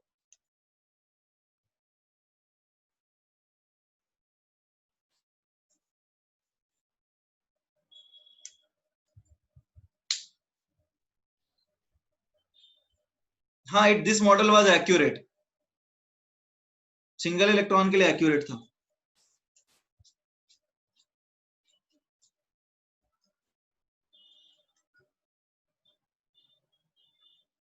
Everybody done? अब देखो सिंगल इलेक्ट्रॉन सिस्टम के एग्जांपल्स क्या हो सकते हैं, यदि हम देखें examples of single electron system, तो सिंगल इलेक्ट्रॉन सिस्टम का एग्जांपल क्या होगा, जस्ट हाइड्रोजन होगा, हीलियम पॉजिटिव होगा, लिथियम 2 पॉजिटिव होगा, बेरिलियम 3 पॉजिटिव होगा, एक्सेट्रा। Is it clear? ये समझ में आ रहा है कि ये सारे सिंगल इलेक्ट्रॉन सिस्टम कैसे हैं? Everybody is it clear? तो देखो आज की क्लास यही कर देते हैं हम लोग खत्म, क्योंकि अभी जो है टाइम बता नहीं है। तो आज देखो बेसिकली हमने फोटो इलेक्ट्रिक इफेक्ट में क्या क्या पढ़ा है।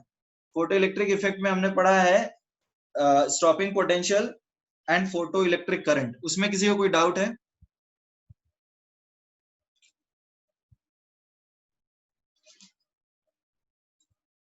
अरे देखो हीलियम क्या होता है, He+ क्या है, हीलियम 2 और 4, He+ मतलब एक इलेक्ट्रॉन गया ना, तो एक ही इलेक्ट्रॉन बचा। Is that clear? He+ कैसे सिंगल इलेक्ट्रॉन सिस्टम है? अरे He में 2 इलेक्ट्रॉन होता है ना, और प्लस कर दिया यानी एक निकल गया बाहर। Li2+ कैसे आया, Li2+ देखो कैसे आया, ये 3 है ना, तो 3 में से 2 निकालो तो एक बचेगा। उसी तरह B3+ क्या होता है, 4 होता है, 4 में से 3 निकालो तो एक हो गया। न्यूमेरिकल्स हैं बट हम लोग अभी नहीं करेंगे, अभी आपको वही फोटो इलेक्ट्रिक इफेक्ट वाले जो बाकी जो है वो होमवर्क दे देंगे, ग्रुप में डाल देंगे, ठीक है। और किसी को कोई डाउट है? और हमने सीखा क्या है, what is the concept of negative and positive energy. Negative energy का मतलब अट्रैक्टिव फोर्सेस, पॉजिटिव एनर्जी का मतलब रिपल्सिव फोर्सेस, और जीरो एनर्जी का मतलब नो फोर्सेस। यदि इलेक्ट्रॉन की टोटल एनर्जी नेगेटिव है, इसका मतलब वो न्यूक्लियस के साथ है, जीरो है मतलब न्यूक्लियस को भूल चुका है। Is that clear everybody? और बोर ने ये मॉडल जो है it was given for single electron system because multiple के केस में बड़ा डिफिकल्ट हो जाता है और कैलकुलेशंस बड़े कॉम्प्लिकेटेड हो जाते हैं। तो ठीक है, आई गिव द होमवर्क। प्रांजल क्या नहीं लिखा है बताओ, कौन सा part? Those who don't have any doubt and have written can leave. We have reached, रुक जाओ अभी काफी बाकी है चैप्टर।